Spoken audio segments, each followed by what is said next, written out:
आता पुण्यात या पदार्थाला म्हणतात खरवस आणि गावाकडे म्हणतात पाटोळ्या. तुमच्याकडे काय म्हणतात हे मला नक्की कमेंट करून सांगा. हो थांबा, मी रेसिपी नक्कीच शेअर करते या व्हिडिओमध्ये. धैर्याची अशी गडबड चालू होती की आजीचा खाऊ तयार करून झाला की नाही, कारण तिला खूप घाई होती. तर सुरुवातीला आईने घेतला होता गूळ. हा गूळ घ्यायचा बारीक, एकदम बारीक करून घ्यायचा आणि त्याच्यानंतर हे कवळं दूध टाकायचं. आता हे दूध कसं असतं हे तुम्हाला तर माहितीच असेल, ज्यावेळेला गाईला बाळ होतं त्यावेळेसचं पहिलं दूध असतं. धैर्याची अशी गडबड चालू होती, त्याच्यामुळे तिला बाहेरच ठेवलं होतं. हा गूळ आहे ना दुधात बारीक करून घ्यायचा, चांगला असं स्मॅश करायचं,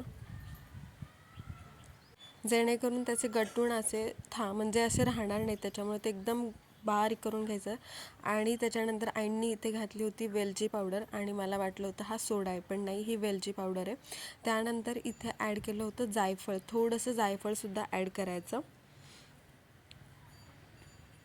छान असं खिसून घातलं होतं. त्याच्यानंतर परत हे स्मॅश करायचं. थोडासा गूळ त्याच्यात राहिला होता, त्याच्यामुळे आई पण त्या बारीक करायला लागल्या होत्या की जास्त तो बारीक झाला पाहिजे, म्हणजे दाताच्या मध्ये आला नाही पाहिजे तो.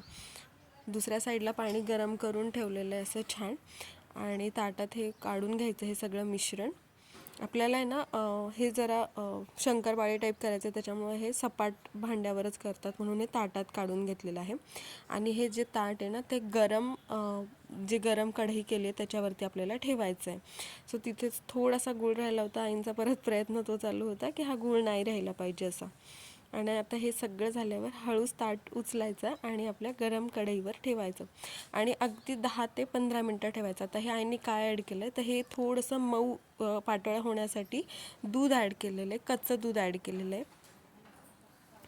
पाटोळ्या तर होतच राहील, कोणी पाटोळ्या म्हणा नाही तर खरवस म्हणा, पण चॅनलवरती नवीन असेल तर प्लीज सबस्क्राईब करून जावं. आता हे आपल्याला ठेवायचं आहे 20 ते 25 मिनटं, एकदम मंद आचेवर ठेवायचं आहे.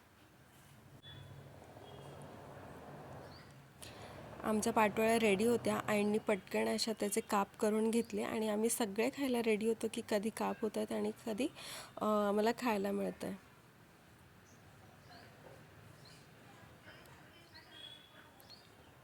पण आजीचं प्रेम ना निराळंच असतं. झाल्या झाल्या हा पहिला घास माझ्या नातीला गेलाच पाहिजे म्हणून त्यांनी पटकन अशी एक पाटोळी उचलली आणि पहिलाच घास धैर्याला भरवला. आणि धैर्यालासुद्धा फार आवडलं होतं आणि लगेच धीरजनीसुद्धा त्याच्यावर ताव मारला. खूप छान झाली होती. चला मी पण पटकन ताव मारते. आणि कसा वाटला व्लॉग मला नक्की सांगा. भेटूया नेक्स्ट व्लॉगमध्ये. तोपर्यंत stay tune and bye bye.